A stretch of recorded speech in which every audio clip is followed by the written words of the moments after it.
Yo, we back with another video. Today we have another unboxing. So without further ado, let's get into the video.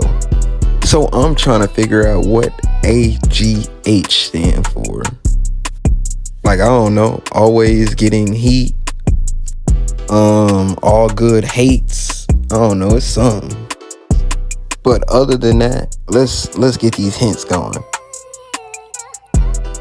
So the first hint is a Jordan 3 and it's a red and black colorway.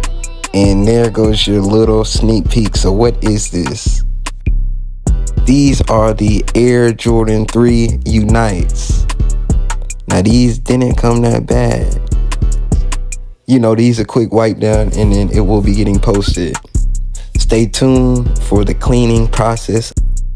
These are a size 7 and they are already posted on the website. The link is in the bio.